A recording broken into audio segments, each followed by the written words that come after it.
Здравствуйте, дорогие зрители! Добро пожаловать на наш канал! Сегодня разберем очень напряженную сцену, в которой конфликт вокруг Гюль наконец выходит наружу. Махир приходит к Асе с обвинениями, Парс не выдерживает, а обычный разговор за несколько минут превращается почти в драку.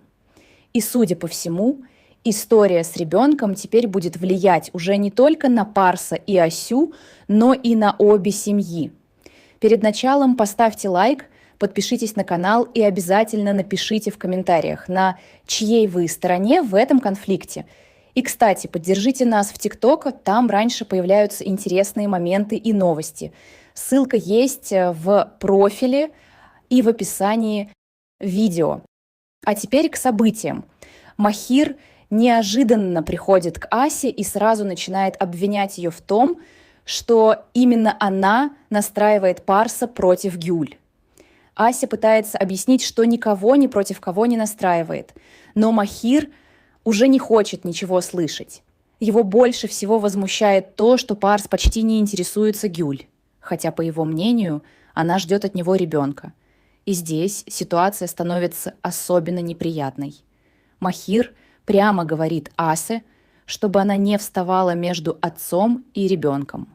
Но затем он идет еще дальше. Он требует, чтобы Ася оставила Парса, развелась с ним и ушла. На мой взгляд, именно здесь Махир окончательно переходит границу. Можно понять, что он хочет защитить сестру, но требовать от другой женщины разрушить свой брак – это уже совсем другое. Ася тоже не собирается молчать. Она пытается поставить его на место, но Махир начинает угрожать ей и предупреждает, что она дорого заплатит, если продолжит причинять боль Гюль. И именно в этот момент появляется Парс. Увидев, как Махир разговаривает с Асей, он моментально выходит из себя. Парс требует объяснить, кто дал Махиру право приходить в его дом и угрожать его жене. Разговор быстро перерастает в серьезную ссору. Махир обвиняет Парса в том, что он сделал его сестру несчастной и оставил ее одну с ребенком. Парс же отвечает, что Гюль сама расплачивается за последствия своих решений. И вот здесь конфликт становится уже не просто личным. Каждый из мужчин пытается защитить того, кого любит. Махир – сестру, Парс – Асю. Но проблема в том, что оба действуют на эмоциях и уже почти не слышат друг друга. Когда Махир угрожает причинить боль Парсу и всем, кого тот любит, Парс окончательно теряет терпение. Ася буквально вынуждена их разнимать. И, на мой взгляд, эта сцена очень хорошо показывает, насколько далеко зашла история с Гюль. Раньше это был конфликт внутри отношений Парса и Аси. Теперь в него втягиваются братья, родители и целые семьи. И если никто не остановится, последствия могут стать намного серьезнее. После ухода Махира Парс сразу спрашивает Асю, все ли с ней в порядке. И это тоже важная деталь.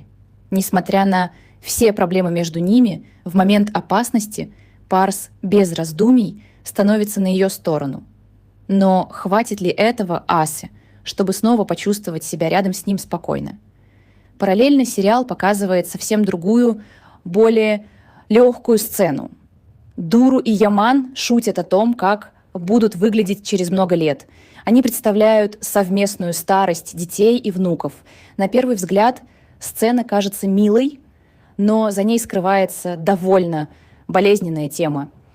Дуру вспоминает, что когда-то и Парс говорил о похожем будущем.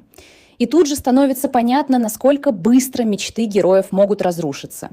В разговор вмешивается еще один персонаж и напоминает Дуру о ее прошлых решениях, о желании славы и богатства.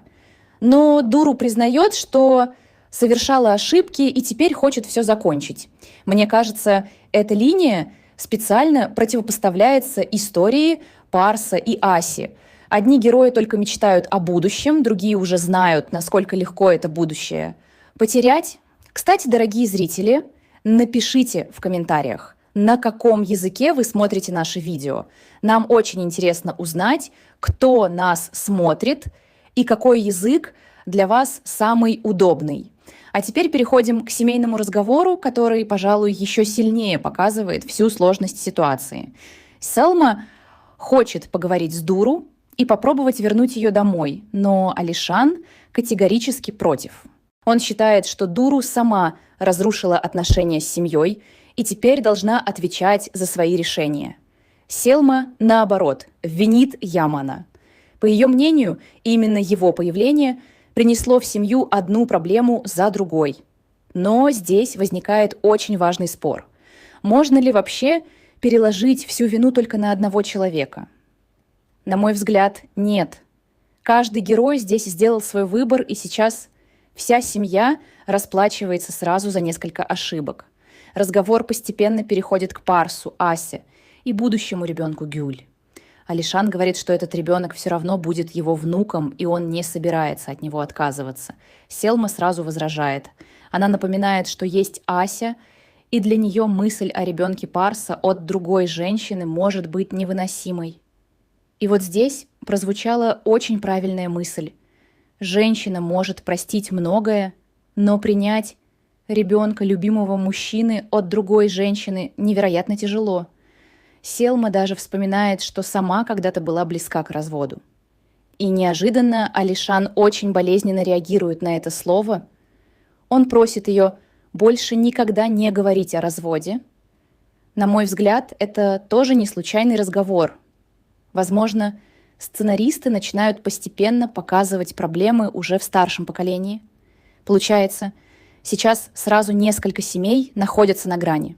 Парс пытается удержать Асю. Махир защищает Гюль. Алишан признает будущего ребенка своим внуком. Селма боится, что все это окончательно разрушит Асю.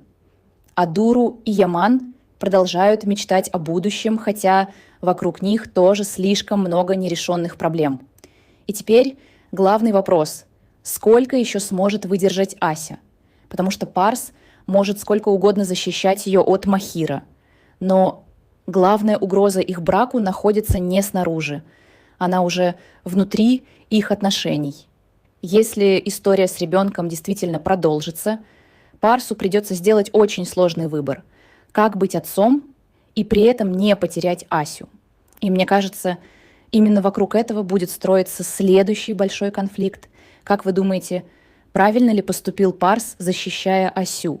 И прав ли Алишан, когда говорит, что ребенок Гюль все равно будет частью их семьи? Обязательно напишите свое мнение в комментариях. И прежде чем закончить, хочу коротко поблагодарить вас за поддержку. У нашего канала давно отключена монетизация. Если кто-то захочет добровольно поддержать нас донатом, номер карты мы оставим в описании видео. А если у вас есть вопросы о сериале или актерах, пишите их в комментариях. Мы постараемся отвечать в следующих роликах. Но даже ваш просмотр, лайк и комментарий для нас уже большая поддержка. Спасибо, что остаетесь с нами. До встречи в следующем видео.